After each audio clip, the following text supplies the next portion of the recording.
And now, aviation weather around Alaska. Hi, I'm National Weather Service meteorologist Peter Chan with your Alaska aviation weather outlook here for the end of the week into the weekend. And of most notable issues that we have, there is a lot of smoke across the interior, reducing visibility enough that it is impacting general aviation and also firefighting efforts from the air. So keep in mind, reduced visibilities will continue here across the middle upper Yukon Valley, Tanana Valleys. Visibilities in some locations are down around a mile or so. So that will definitely have impacts. Also, we expect redevelopment of scattered thunderstorms as we go through this Thursday afternoon and evening, and that trend will continue into the weekend. I will show you that the threat of thunderstorms will migrate further south and westward, just north and west of the Alaska Range here through the course of the weekend. Also, we right now have a weak area of low pressure located here in the Gulf and another one out over the Bering Sea. But more importantly, a stronger low is going to lift out of the North Pacific up into the Gulf this weekend, a gale force low bringing gusty winds and some moderate to heavy rainfall along areas of the northeastern Gulf Coast in through the Panhandle Saturday into Sunday. So stay tuned to later forecasts regarding that, because there will be issues with turbulence as well along the Gulf Coast as the gale force winds will be associated with the attendant frontal systems to this stronger low.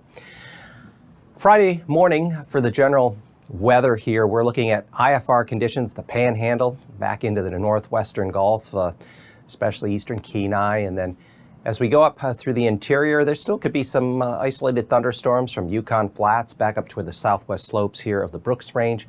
IFR along the Arctic coast into the central north slope, and then also Bering Strait, northern western Seward Peninsula out over much of the Bering Sea and the Aleutian Chain. Friday afternoon, we get the heating. We expect thunderstorms to redevelop, scattered storms possible from east central areas all the way back to around Kotzebue Sound and then south down along the Yukon and upper Kuskokwim rivers. So again, an expansion there, and the smoke will continue. There will be visibility issues here throughout the interior as a result of the active wildfires. We have over 150 active wildfires, particularly within this region between the Alaska and Brooks Range. So it's just filled in with smoke, and we expect low visibilities to continue along with poor air quality that also have health impacts. Saturday morning, fairly widespread VFR with the exception of smoke in here. But we do expect IFR, southern Panhandle, north end up there around Chilkoot and White, Arctic coast, and then out over the Bering in through the Aleutians. Saturday afternoon, we expect the thunderstorm threat to migrate back in through the southwestern areas of the mainland, especially just there west of the Alaska Range. And again, widespread IFR conditions anticipated. Increasing moisture flow coming in off the Gulf here across the Panhandle, and then back out toward the west. We do see areas of IFR over the Bering and back toward the western Aleutians, but not as widespread as what it was earlier. And pass conditions on Friday, Anaktuvik Pass, generally VFR, but as you fly north of there, MVFR in the north slope, and there could be some cumulus buildups with an isolated storm, especially as you fly south and southwest there of the south entrance. Same thing at Adigan Pass. Generally VFR conditions expected on Friday, but as you fly north toward the north slope, MVFR, and there could be cumulus buildups with scattered showers and storms as you go further south. So keep that in mind. And then coming on down west arm of the Alaska Range, Lake Clark, Merrill, generally MVFR. If you're flying beyond the Alaska Range, further west, you may encounter an isolated to scattered thunderstorm developed there Friday afternoon and evening. Rainy Pass, generally MVFR conditions becoming VFR. And as we round up Central Alaska Range, Windy Pass, MVFR becoming VFR. And Isabel should generally see VFR conditions.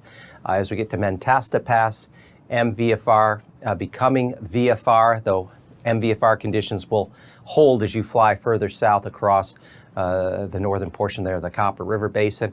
And there could be a thunderstorm if you're flying further north of Mentasta Pass into the Tanana Valley. There could certainly be A few scattered showers and storms there Friday afternoon and evening. Tenedo Pass should generally see MVFR conditions hold for Friday. Portage starts out IFR over the eastern half of the pass in the morning, giving way to MVFR throughout the pass length.